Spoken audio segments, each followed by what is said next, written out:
Electronics और सूचना प्रौद्योगिकी मंत्री श्री अश्विनी वैष्णव जी से अनुरोध है, माननीय प्रधानमंत्री जी का शॉल से स्वागत करें।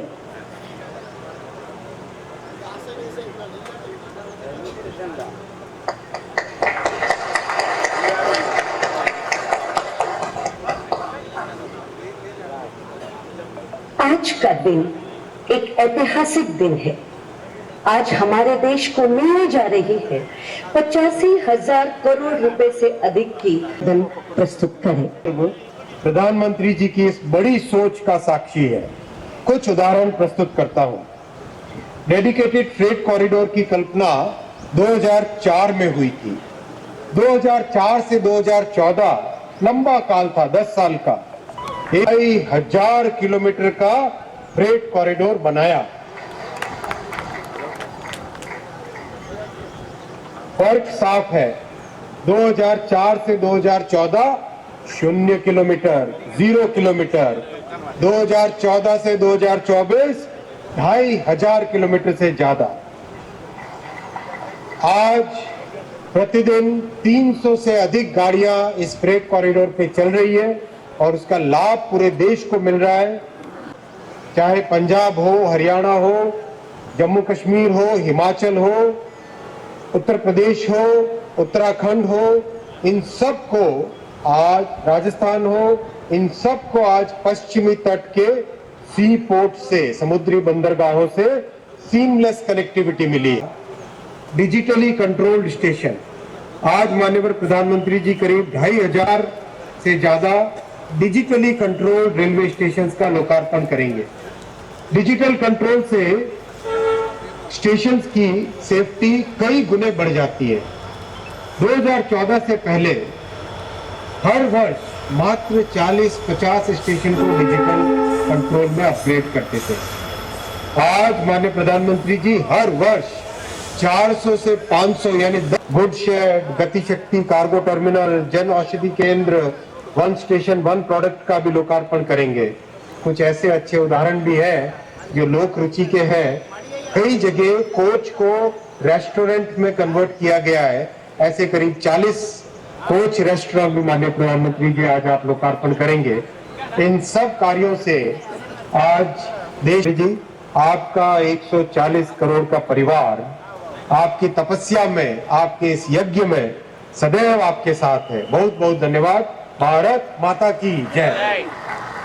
योजनाओं का शिलान्यास एवं लोकार्पण करें।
से बदल रहा है भारत। वर्ष 2047 तक विकसित भारत के मिशन को पूरा करने के लिए बीते 10 वर्षों से रखी जा रही है मजबूत भारत की नींव। और यह सब संभव हुआ है देश के यशस्वी प्रधानमंत्री श्री नरेंद्र मोदी जी के दूरदर्शी विजन के कारण। वर्ष 2014 के बाद से मोदी सरकार द्वारा देश की बुनियादी ढांचे के विकास में अभूतपूर्व निवेश किया गया है और देश के हर हिस्से में किया गया है अत्याधुनिक इंफ्रास्ट्रक्चर का निर्माण। पिछले 10 वर्षों में किया गया है भारतीय रेल की विकास परियोजनाओं में 12 लाख करोड़ रुपए से अधिक का रिकॉर्ड निवेश। भारतीय रेलवे आज एक बहुत बड़े ट्रांसफॉर्मेशन के दौर से गुजर रही है। इस दशक के अंत तक भारतीय रेलवे का पूरी तरह कायाकल्प होने जा रहा है।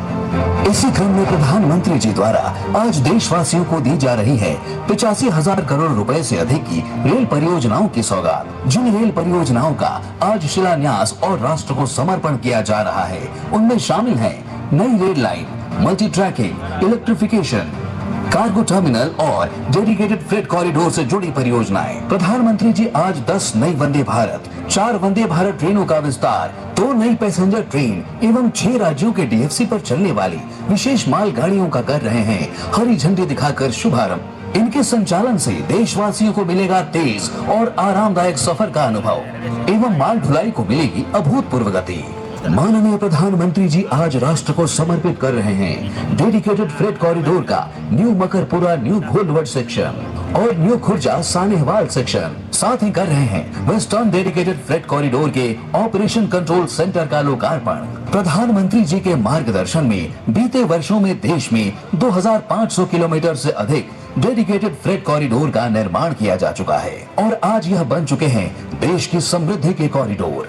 इसके साथ ही आज हो रहा है गति Shakti multi modal cargo terminal, digital control स्टेशनों, लोको शेड्स और गुड्स शेड्स का राष्ट्र को समर्पण एवं 19 रेलवे वर्कशॉप, लोको शेड्स, पिट लाइन्स, कोचिंग डिपो के साथ फलटन बारामती नई रेल लाइन एवं 9 इलेक्ट्रिक ट्रैक्शन प्रणाली के अपग्रेडेशन का शिलान्यास। आज देश के विभिन्न हिस्सों में नई रेल लाइनों एवं दोहरीकरण, रेल मार्गों के विद्युतीकरण, रेल मार्गों में स्वचालित सिग्नलिंग प्रणाली की स्थापना का भी राष्ट्र को समर्पण हो रहा है और सौर ऊर्जा से संचालित स्टेशनों का भी किया जा रहा है राष्ट्र को समर्पण। इसके साथ ही माननीय प्रधानमंत्री जी आज कर रहे हैं रेलवे स्टेशनों पर स्थापित जन औषधि केंद्रों एवं one station one product stall का राष्ट्र को समर्पण। जन औषधि केंद्रों पर जहां यात्रियों और स्थानीय निवासियों को किफायती दरों पर दवाएं उपलब्ध होंगी, वहीं OSOP स्टॉल्स पर स्थानीय उत्पादों की बिक्री की जाएगी, जिससे स्थानीय शिल्पकारों एवं व्यापारियों को मिलेगा प्रोत्साहन। प्रधानमंत्री जी देश के विभिन्न शहरों में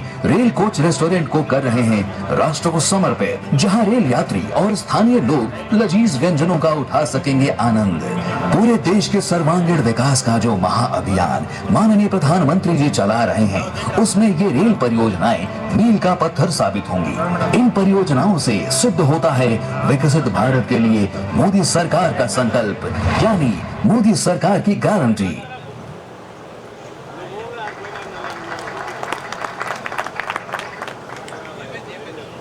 धन्यवाद इस सूचनाप्रद लघु फिल्म के लिए। अब हमारा माननीय प्रधानमंत्री श्री नरेंद्र मोदी जी से विनम्र निवेदन है कि 10 नई वंदे भारत एक्सप्रेस ट्रेन सहित 4 वंदे भारत एक्सप्रेस ट्रेनों के यात्रा विस्तार, अन्य रेल सेवाओं एवं डेडिकेटेड फ्रेट कॉरिडोर की मालगाड़ियों को हरी झंडी दिखाकर शुभारंभ करें।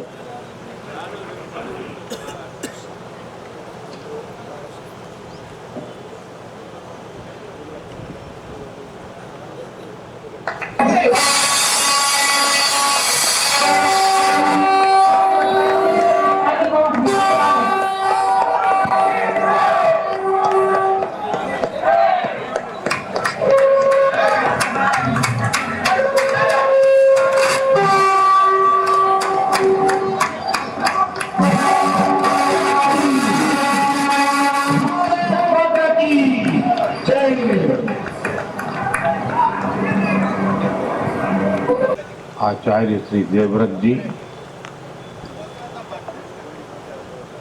गुजरात के लोकप्रिय मुख्यमंत्री श्रीमान भूपेंद्र भाई पटेल, कैबिनेट में मेरे साथी रेल मंत्री श्री अश्विनी वैष्णव जी, संसद में मेरे सहयोगी और गुजरात प्रदेश भारतीय जनता पार्टी के अध्यक्ष श्रीमान CR पाटिल और देश के कोने कोने से जुड़े सभी गवर्नर श्री, आदरणीय मुख्यमंत्रीगण, सांसदगण, विधायकगण, मंत्रीगण, और मैं स्क्रीन पर देख रहा हूं मेरे सामने 700 से ज्यादा स्थान पर वहां के सांसद के नेतृत्व में, वहां के मंत्री के नेतृत्व में लाखों लोग आज इस कार्यक्रम में जुड़े हैं। शायद रेलवे के इतिहास में एक साथ हिंदुस्तान के हर कोने में इतना बड़ा कार्यक्रम कभी नहीं हुआ होगा।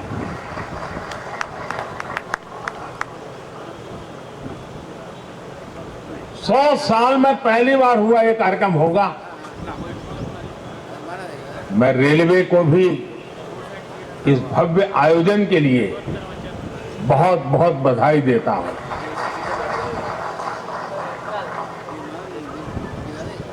विकसित भारत के लिए हो रहे नव निर्माण का लगातार विस्तार हो रहा है। देश के कोने कोने में परियोजनाओं का लोकार्पण हो रहा है, नई योजनाएं शुरू हो रही है। अगर मैं साल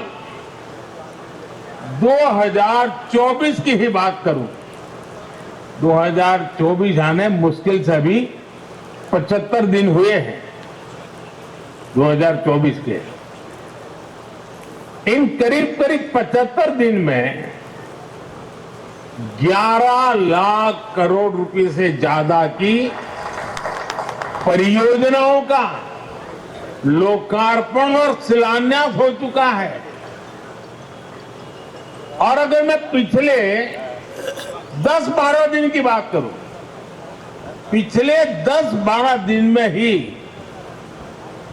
7 लाख करोड़ रुपए से ज्यादा की परियोजनाओं का लोकार्पण और शिलान्यास हुआ है। आज भी विकसित भारत की दिशा में देश ने एक बहुत बड़ा कदम उठाया। इस कार्यक्रम में अब यहां 1 लाख करोड़ रुपए से ज्यादा की परियोजनाओं का और लोकार्पण और शिलान्यास हुआ है। और आप देखिए, आज 85,000 करोड़ रुपए, 85,000 करोड़ रुपए से अधिक से सिर्फ और सिर्फ रेलवे के प्रोजेक्ट देश को मिले हैं। और इसके उपरांत समय का अभाव रहता है मुझे,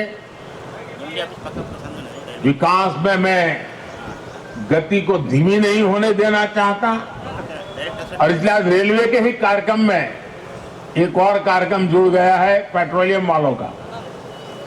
और दहेज में, गुजरात में दहेज में 20,000 करोड़ रुपए से अधिक की लागत से बनने वाले पेट्रोकेमिकल परिसर का भी शिलान्यास हुआ। और ये प्रोजेक्ट हाइड्रोजन उत्पादन के साथ साथ देश में पॉलीप्रोपिलीन की डिमांड को पूरा करने में अहम भूमिका निभाने वाला है। आज ही गुजरात और महाराष्ट्र में एकता मॉल्स का भी शिलान्यास हुआ है। ये एकता मॉल्स भारत के समृद्ध कुटीर उद्योग, हमारे हस्तशिल्प, हमारा वोकल फॉर लोकल का जो मिशन है, उसको देश के कोने कोने तक ले जाने में सहायक होगा। और उसमें एक भारत श्रेष्ठ भारत की नींव को भी मजबूत होते हम देखेंगे। मैं इन परियोजनाओं के लिए देशवासियों को बधाई देता हूं, और मैं मेरे नौजवान साथियों से कहना चाहता हूं, भारत एक युवा देश है, बहुत बड़ी तादाद में युवा रहते हैं देश में। मैं खास तौर पर मेरे युवा साथियों से कहना चाहता हूं, आज जो लोकार्पण हुआ है वो आपके वर्तमान के लिए है, और आज जो शिलान्यास हुआ है वो आपके उज्जवल भविष्य की गारंटी लेकर के आया है। साथियों, आजादी के बाद की सरकारों ने राजनीतिक स्वार्थ को जिस तरह प्राथमिकता दी, और उसकी बहुत बड़ी शिकार भारतीय रेल रही। आप पिछले 2014 के पहले के 25-30 रेल बजट देख लीजिए। रेल मंत्री देश की पार्लियामेंट में क्या बोलते थे? हमारी फलानी ट्रेन का वहां स्टॉपेज दे देंगे, वहां हम डिब्बे 6 है तो 8 कर देंगे। यानी रेलवे, और मैं देख रहा था पार्लियामेंट में भी धप धप तालियां बजती थी। यानी यही सोच रही थी कि स्टॉपेज मिला कि नहीं मिला, ट्रेन वहां तक आती है, मेरे स्टेशन तक आगे बढ़ी कि नहीं बढ़ी। देखिए 21वीं सदी में यही सोच रही होती तो देश का क्या होता। और मैंने पहला काम किया, रेल को अलग बजट से निकाल करके भारत सरकार के बजट में डाल दिया, और उसके कारण आज भारत सरकार के बजट के पैसे रेलवे के विकास के लिए लगने लगे।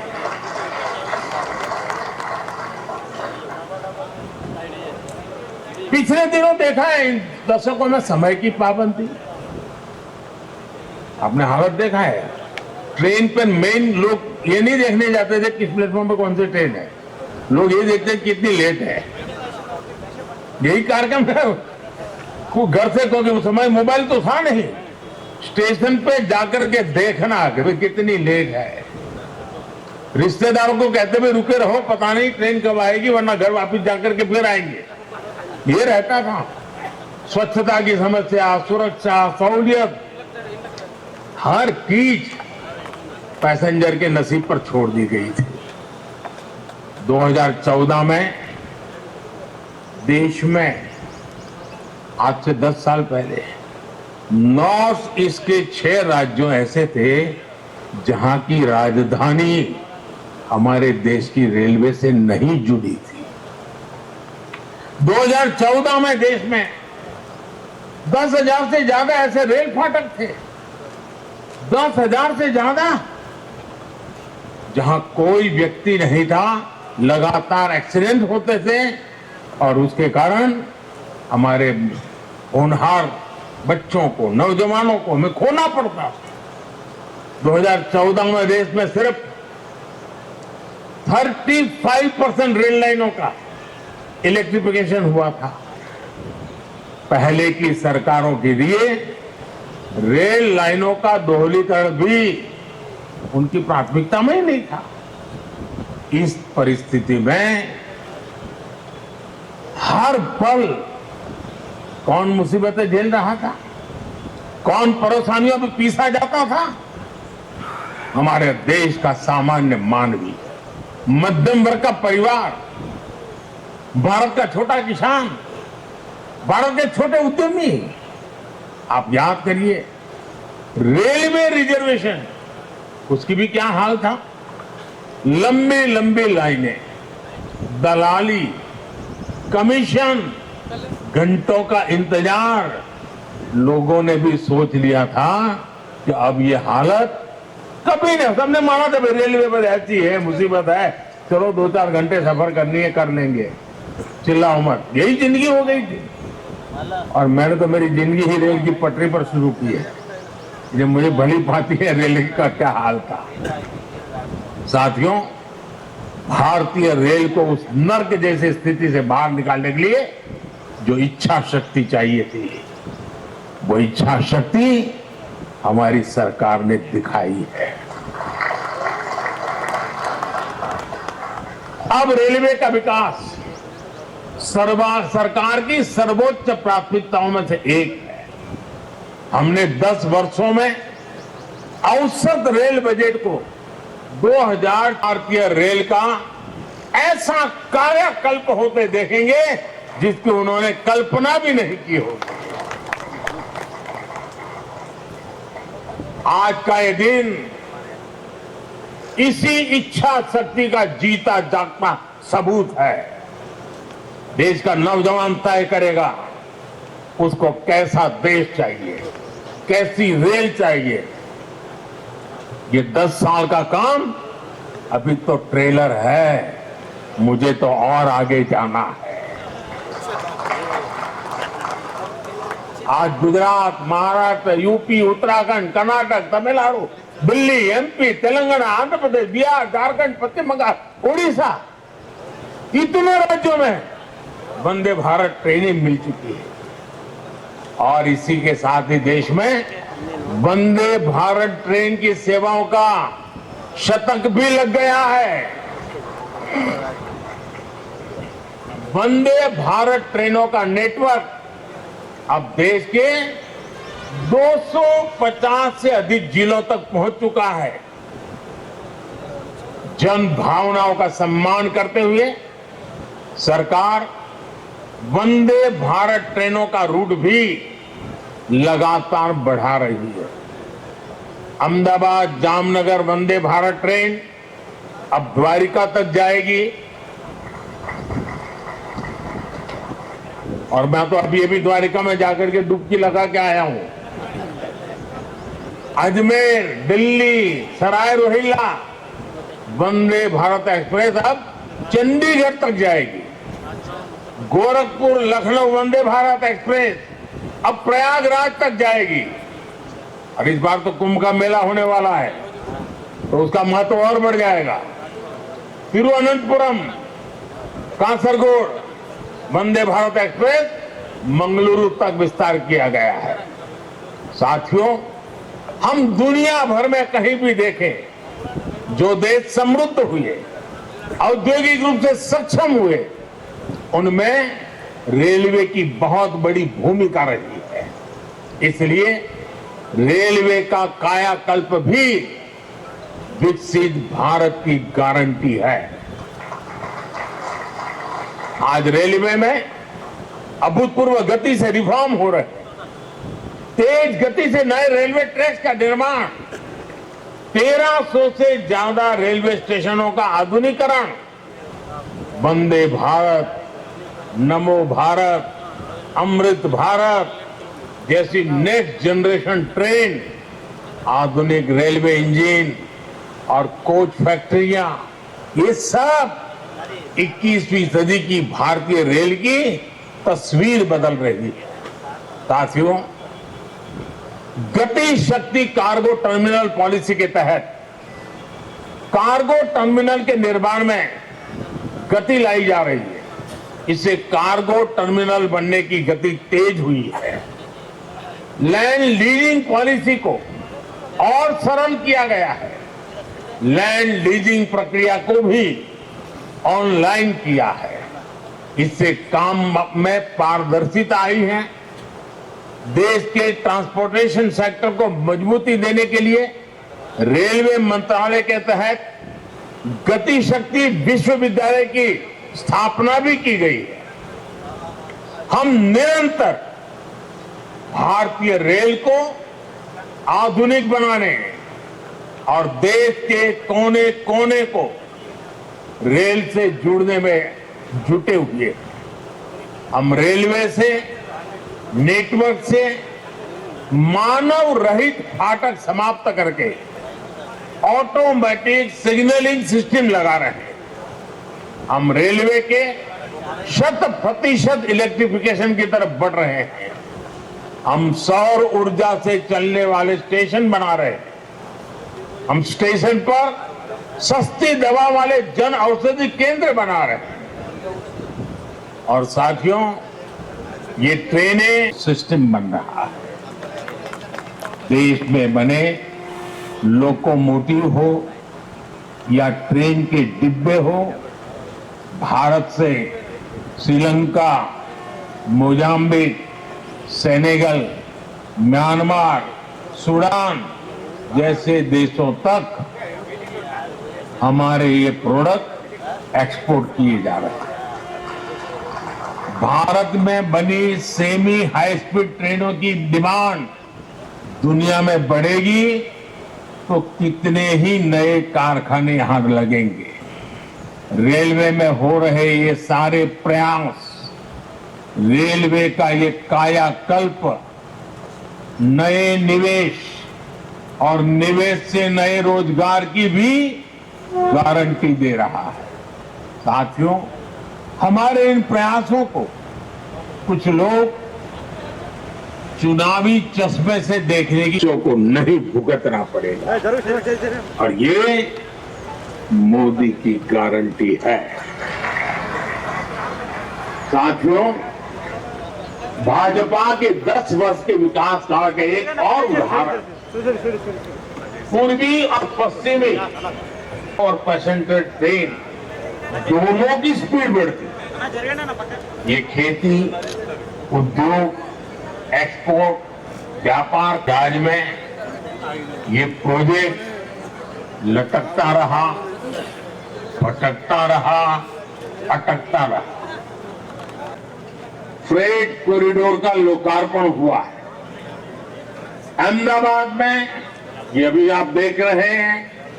Operate Gati Shakti multi modal cargo terminal, digital नियंत्रण station, railway workshop, railway loco shed, railway depot का भी लोकार्पण आज हुआ है। इसका भी बहुत सकारात्मक प्रभाव माल ढुलाई पर पड़ने ही वाला है। साथियों, भारतीय रेल को हम आत्मनिर्भर भारत का भी एक नया माध्यम बना रहे हैं। मैं वोकल फॉर लोकल का प्रचारक हूं, तो भारतीय रेल वोकल फॉर लोकल का एक सशक्त माध्यम है। हमारे विश्वकर्मा साथियों, हमारे कारीगरों, शिल्पकारों, महिला स्वयं समूहों के स्थानीय उत्पाद अब स्टेशन पर बिकेंगे। अभी तक रेलवे स्टेशनों पर वन स्टेशन वर्क प्रोडक्ट के 1500 स्टॉल खुल चुके हैं। इसका लाभ हमारे हजारों गरीब भाई बहनों को हो रहा है। साथियों, मुझे खुशी है कि भारतीय रेलवे आज विरासत भी विकास भी इस मंत्र को साकार। भारत गौरव ट्रेनें चल रही है। यही नहीं, आस्था स्पेशल ट्रेन तो देश के कोने से श्री राम भक्तों को अयोध्या तक ले जा रही है। अब तक करीब 350 आस्था ट्रेनें चली हैं और इनके माध्यम से 4.5 लाख से ज्यादा श्रद्धालुओं ने अयोध्या में रामलला के दर्शन किए। साथियों, भारतीय रेल आधुनिकता की रफ्तार पर ऐसे ही तेजी से आगे बढ़ती रहेगी और ये मोदी की गारंटी है। सभी देशवासियों के सहयोग से विकास का ये उत्सव भी निरंतर जारी रहेगा। एक बार फिर मैं सभी मुख्यमंत्रियों का, गवर्नर श्री का और इन 700 से अधिक स्थान पर जो इतनी बड़ी तादाद में लोग खड़े बैठे हैं, कार्यक्रम में आए हैं और सुबह 9, साढ़े 9 बजे ये कार्यक्रम करना कोई सरल काम नहीं है, लेकिन देश का जनमानस विकास के साथ जुड़ गया है और इसीलिए ये नजारा देखने को मिल रहा है। जो इतनी बड़ी तादाद में आज आए हैं, इस कार्यक्रम में शरीक हुए, 700 से अधिक जिलों में ये विकास की एक नई लहर उनको अनुभव हो रही है। मैं आप सबका बहुत बहुत धन्यवाद करता हूं और मैं आप सबकी विदाई लेता हूं। नमस्कार।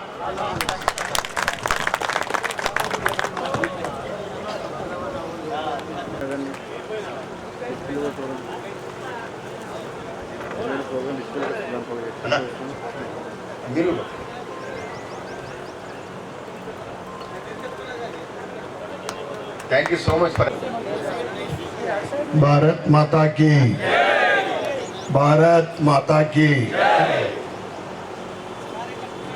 ఈరోజు నరేంద్ర మోడీ గారు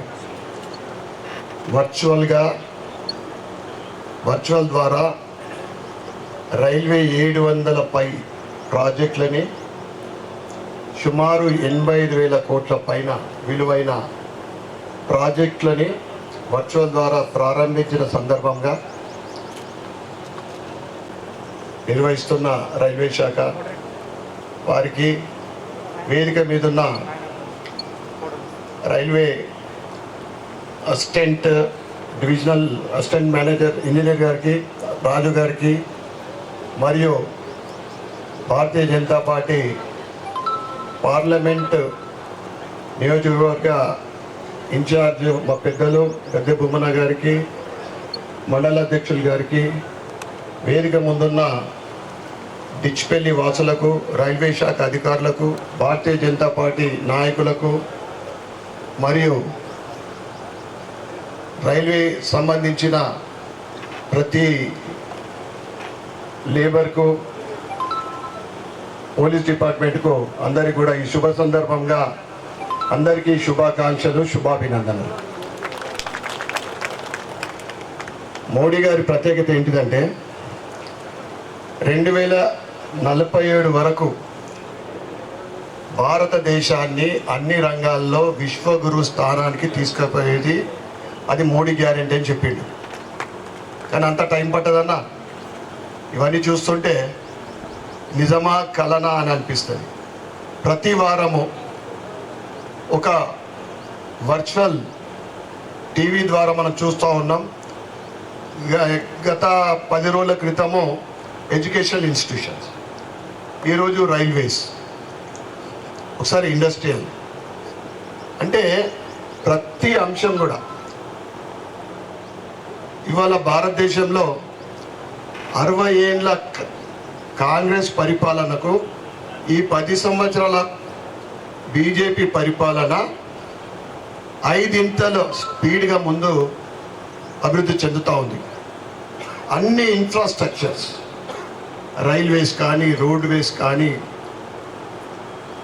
తర్వాత ఎయిర్వేస్ కానీ, మన రక్షణ శాఖ కానీ, మేక్ ఇన్ ఇండియా, మహిళల గురించి, యువకుల గురించి, అన్ని ప్రతి ఒక వర్గానికి కానీ, ప్రతి ఒక్క అభివృద్ధికి కానీ ఇవాళ నరేంద్ర మోడీ గారు గ్యారంటీ ఇస్తూ ఉన్నారు. కళ్ళ ముందు మనం చూస్తూ ఉన్నాం. ఇది అయోధ్య ఇప్పుడు చెప్పడం జరిగింది. ఆస్థా ట్రైన్లు దేశంలో నలుమూలల నుండి 4.5 లక్షల మందికి సబ్సిడీ రూపంగా వాళ్ళ జీవితంలో మర్చిపోలేమంటున్నారు పోయి వచ్చిన వాళ్ళు. మరొక ట్రైన్ అంటే అయిపోయింది, టైం అయిపోయింది, తర్వాత మనకు పార్లమెంట్ ఎలక్షన్ తర్వాత చూద్దామన్నా. అంటే నిజామాబాద్కి వెళ్ళిన వాళ్ళకు నిజామాబాద్ వచ్చే వరకు, డిచ్పల్లికి వెళ్ళిపోయి వచ్చే వరకు చిన్న ఇబ్బంది లేకుండా. ఇక అభివృద్ధి పదంలో చూస్తే నా భూతో నా భవిష్యత్తు అనే విధంగా మనం ఎవరం కూడా ఊహించలే. ఆ నరేంద్రుడి పరిపాలనని మనం చూస్తున్న వాళ్ళందరం కూడా అదృష్టవంతులం అనే చెప్పాలి నిజంగా. దానికి ఉదాహరణ అయోధ్య. మోడీ లేకుంటే అయోధ్యలో రాముడు వస్తుండేనా? ఆయన చేస్తున్న అభివృద్ధి 47 వరకు కాదు, ఇంకా 10 ఏళ్ల ముందే భారతదేశము ప్రపంచంలోనే అగ్రదేశంగా తప్పకుండా గ్యారంటీ ఆయన అది హామీ. ఇక ఎన్నికలు వస్తున్నాయి. ధర్మం అధర్మం నిజంగా చెప్పాలంటే ఒకటే మాటల, ఇది రాజకీయ వేదిక కాకుండా మనమందరం కూడా అభివృద్ధి కోసం, అభివృద్ధికి సహకరించాలా, ఒక ధర్మానికి సహకరించాలా. ఎందుకంటే మోడీ గారికి సరి సమానం కాదు భూమి ఆకాశం, లేదా ఎంత తేడా ఉంటుందంటే ఇతర నాయకులకు.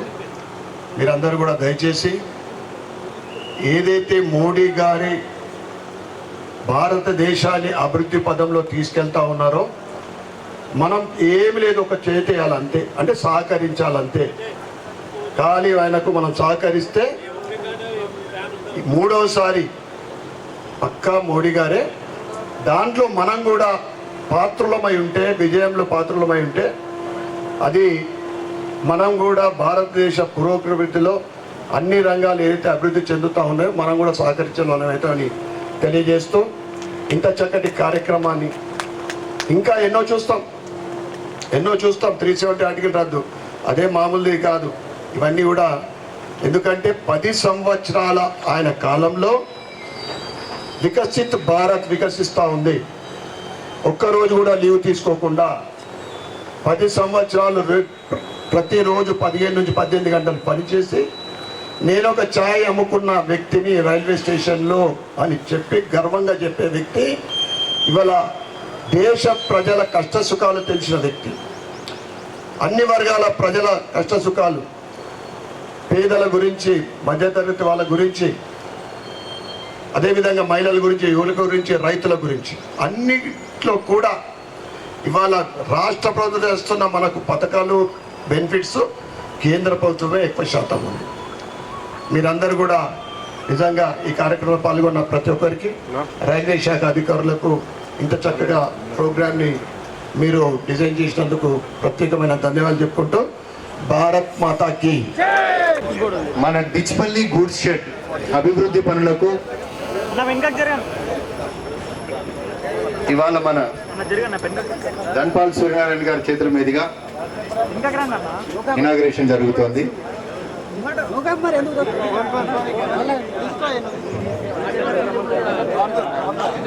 భూమన గారు అటువైపు చివరి కొద్దిగా బ్యాక్ జరగండి అన్న, ఫోన్ ముందర పెట్టకన్నా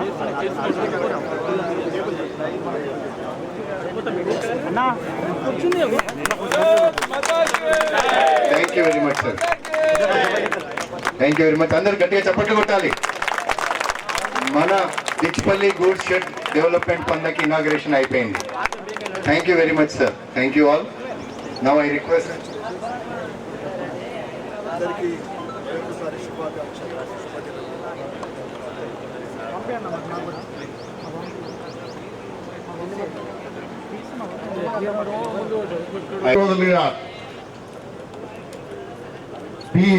దీని యొక్క ఆర్గనైజ్ చేస్తూ ఇంత పెద్ద ఎత్తున మిత్రులకి మరి అందరికీ నా యొక్క శుభాభివందనాలు తెలియజేస్తున్నాను.